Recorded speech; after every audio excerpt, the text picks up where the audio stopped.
அனைவருக்கும் இனிய வணக்கங்கள். நான் உங்கள் எஸ்டி திருநாவுக்கரசு. பயிர்க்கடன் தள்ளுபடி செய்த மாண்புமிகு முதலமைச்சர் திரு விஜய் அவர்களுக்கு மனமார்ந்த வாழ்த்துக்களை தெரிவித்துக் கொள்கிறேன் அப்படின்னு எனக்கும் சொல்ல தான் ஆசை. ஆனால் அப்படி சொல்கிற மாதிரி எந்த ஒரு செயலையும் செய்யலை. அவர்கள் ஆட்சிக்கு வர்றதுக்கு முன்னாடி என்ன சொன்னாங்க அப்படின்னா, 5 ஏக்கருக்கு கீழே உள்ள பயிர்க்கடன் முழுவதுமாக தள்ளுபடி செய்யப்படும், 5 ஏக்கருக்கு மேல் உள்ள விவசாயிகளுக்கு 50% கடன் தள்ளுபடி செய்யப்படும் அப்படின்னு சொல்லிட்டு ஒரு வாக்குறுதியை கொடுத்துருந்தாங்க. இந்த வாக்குறுதியை எப்படி செயல்படுத்தணும்? நாம் என்ன சொன்னோமோ அதை தான் செய்யணும். அதுதான் உண்மையான அரசாங்கம், உண்மையான நிர்வாகம். இவர்கள் என்ன செய்திருக்காருன்னு பார்த்தீங்கன்னா, ஆட்சிக்கு வந்து 1 மாதம் ஆயிடுச்சு, ஒரு அறிவிப்பை விட்டுருக்கார். 2000 கோடி பயிர்க்கடன் தள்ளுபடி அப்படின்றது. இது யாருக்காக பயன்பெறும் அப்படின்னு பார்த்தீங்கன்னா, 50,000க்கு கீழே இருக்கிறவங்களுக்கு முழுமையான தள்ளுபடி, 50,000க்கு மேலே இருக்கிறவங்களுக்கு கொஞ்சம் கொஞ்சமாக தள்ளுபடி, 1 லட்ச ரூபாய்க்கு மேலே போகும்போது அந்த தள்ளுபடி ஒரு வரும் நிலைமை இருந்து போட்டிருக்கிறாங்க. தமிழக கடன் சுமை 10 லட்சம் இருக்குது. ஒரு சாமானிய தமிழக குடிமகனா உங்ககிட்ட ஒரு கேள்வி கேட்குறேன். இந்த ஆர்பிஐ கைட்லைன்ஸ்ன்றது வந்து 1 வருஷத்துக்கு முன்னாடி ஆயிடுச்சு. அது என்ன அப்படின்னு பார்த்தீங்க அப்படின்னா, நீங்கள் கடன் தள்ளுபடி அப்படின்னு பண்ணுற அமௌண்ட்டை 45 நாட்கள்லேருந்து 60 நாட்களுக்குள்ளே நீங்கள் வங்கியில் செலுத்தினாதான் இந்த பயிர்க்கடனை வந்து தள்ளுபடி செய்ய முடியும் அப்படின்றது மத்திய நிதி அமைச்சரோட ஆர்பிஐயோடைய கைட்லைன்ஸ்.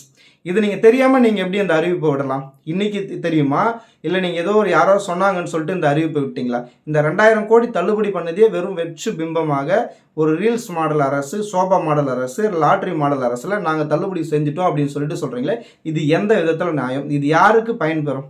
இதில் ஒரு 10% விவசாயிகள் கூட பயன்பெற மாட்டாங்க. இதுக்கு பண்ணாமல் இருந்திருக்கலாம்ல. இது தேவையற்ற செயல்தான்.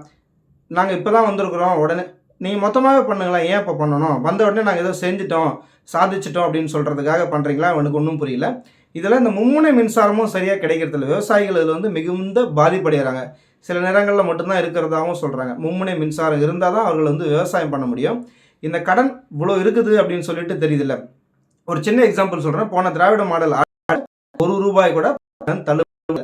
அதற்கு முந்தைய அரசு, அண்ணா திராவிட முன்னேற்ற கழக அரசில் பார்த்தீங்க அப்படின்னா, அவர்கள் தேர்தல் வாக்குறுதிகளை கொடுத்தாங்க. 2016 தேர்தல் வாக்குறுதிகளை கொடுத்து 2016 அதே வருடம் புரட்சித் தலைவி அம்மா அவர்கள் 5,000 கோடி விவசாய கடனை தள்ளுபடி செய்தாங்க. அதே ஆட்சியில் புரட்சித் தமிழர் அண்ணன் எடப்பாடியார் அவர்கள் 2021 ஆட்சி முடியும் தருவாயில் எவ்வளோ தள்ளுபடி பண்ணார்? 12,000 கோடி விவசாயிகளுக்கு தள்ளுபடி பண்ணார். ஒரே ஆண்டு காலத்தில் தான் இது நடந்தது. மொத்தம் அது இல்லாமல் நகை கடனையும் தள்ளுபடி செய்தாங்க அண்ணா திராவிட முன்னேற்ற கழக ஆட்சியில். மேலும் இன்னொன்று பார்த்தீங்க அப்படின்னா, மொத்த பயனாளிகள் வந்து பார்த்தீங்கன்னா 33 லட்சம் விவசாயிகள் அந்த ஒரே ஆட்சியில் பயனடைந்திருக்கிறாங்க. இவர்களெல்லாம் விட்டுட்டு உங்களை எதற்கு தேர்ந்தெடுத்தாங்க அப்படின்னா, நீங்கள் நல்ல வாக்குறுதியெல்லாம் கொடுத்துருக்குறீங்க, ஏதோ ஒன்று பண்ணிடுவீங்க, விவசாயிகளை காப்பாற்றிடுவீங்க. நீங்கள் என்ன சொன்னீங்க? ஒரே வார்த்தை, நான் இனிமேல் அடுத்த ஜென்மன்னு ஒன்று பிறந்தால் விவசாயியின் மகனாக பிறக்க வேண்டும், இல்லை விவசாயியாக பிறக்க வேண்டும் தானே சொன்னீங்க. இப்போ எங்கே போயிடுச்சு? அதெல்லாம் பண்ணலாம்ல. இன்னொரு உங்கள் அமைச்சர் சொல்கிறாரு, விவசாயத்தை விட விளையாடுவது கஷ்டம் அப்படின்னு சொல்கிறார். அப்போ விவசாயம் என்ன அவ்வளோ கேவலமாக போயிடுச்சு அவங்களுக்கு? இந்த பயிர்க்கடன் தள்ளுபடி இன்றைக்கி நிலைமையில் பார்த்தீங்க அப்படின்னா, எனக்கு தெரிந்த தகவல் படி பயிர்க்கடன் முழுமையாக தள்ளுபடி செய்யப்பட வேண்டும் என்றால் சுமார் 80,000 கோடி வேணும். 80,000 கோடி நீங்கள் நினைத்தா இந்த பயிர்க்கடனை தள்ளுபடி பண்ணலாம். அது எந்த அளவுக்கு சாத்தியம் என்பது அதில் நிர்வாகத்தில் இருந்தவங்களுக்கு மட்டும்தான் தெரியும். எல்லாரும் இப்போ சொல்கிறது என்னென்னு பார்த்தீங்க அப்படின்னா, ஐயா எடப்பாடியாருக்கு நம்ம ஓட்டு போடாமல் அவர் இருந்திருந்தால் இந்த பயிர்க்கடனை முழுமையாக தள்ளுபடி செய்துட்டு இருப்பாரு அப்படின்ற ஒரு ஏக்கல் தான் இருக்காங்க. இப்போ பார்த்தீங்க அப்படின்னா, விவசாயிகள் தலைமைச் செயலகத்தை முற்றுகையிட்டு போராட்டம் நடத்துகிறாங்க. எல்லா மாவட்டத்துலேயும் விவசாய சங்கங்கள்லாம் தொடர்ந்து போராட்டம் நடத்தி எடுக்கிறாங்க. அண்ணா திராவிட முன்னேற்ற கழக சார்பாக 19ஆம் தேதி விழுப்புரம் மாவட்டத்தில் போராட்டம் அறிவிச்சிருக்கிறாங்க.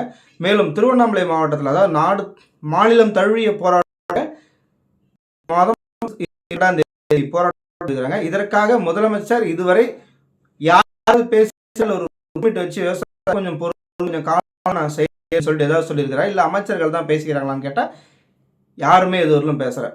போன திராவிட மாடல் ஆட்சியில் என்னென்னலாம் பண்ணாங்களோ அதையே திராவிட மாடல் ஆட்சி 2.0 என்ற முறையில் இந்த தாவேக அரசு விவசாயிகளை எப்படி வஞ்சித்ததோ திமுக அரசு, அதே நிலையில் தான் இன்று இந்த புதிய தாவேக அரசும் தொடர்ந்து வஞ்சித்து கொண்டே வருகிறது.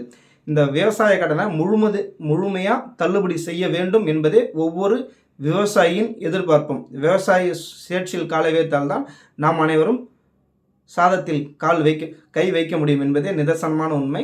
தயவுசெய்து இந்த பயிர்க்கடனை விவசாயிகளை போராட விடாதீங்க. விவசாயம் தான் இந்தியாவுடைய முதுகெலும்பு. அவர்களை வஞ்சித்துட்டு நீங்கள் நல்லபடியாக ஆட்சி செய்ய முடியும் அப்படின்ட்டு நீங்கள் நினைக்காதீங்க. நீங்கள் கொடுத்த வாக்குறுதி தானே அவர்கள் கேட்குறாங்க. நீங்கள் கொடுத்த வாக்குறுதியை தயவுசெய்து நிறைவேற்றி விடுங்க. இல்லைனா தமிழகம் உண்மையாலே மிகப்பெரிய போராட்ட களமாக மாறும் விவசாயிகளால். தயவுசெய்து இந்த பயிர்க்கடனை முழுமையாக தள்ளுபடி செய்யுமாறு மாண்புமிகு முதல்வர் அவர்களுக்கு இந்த வீடியோ மூலம் சமர்ப்பிக்கிறேன்.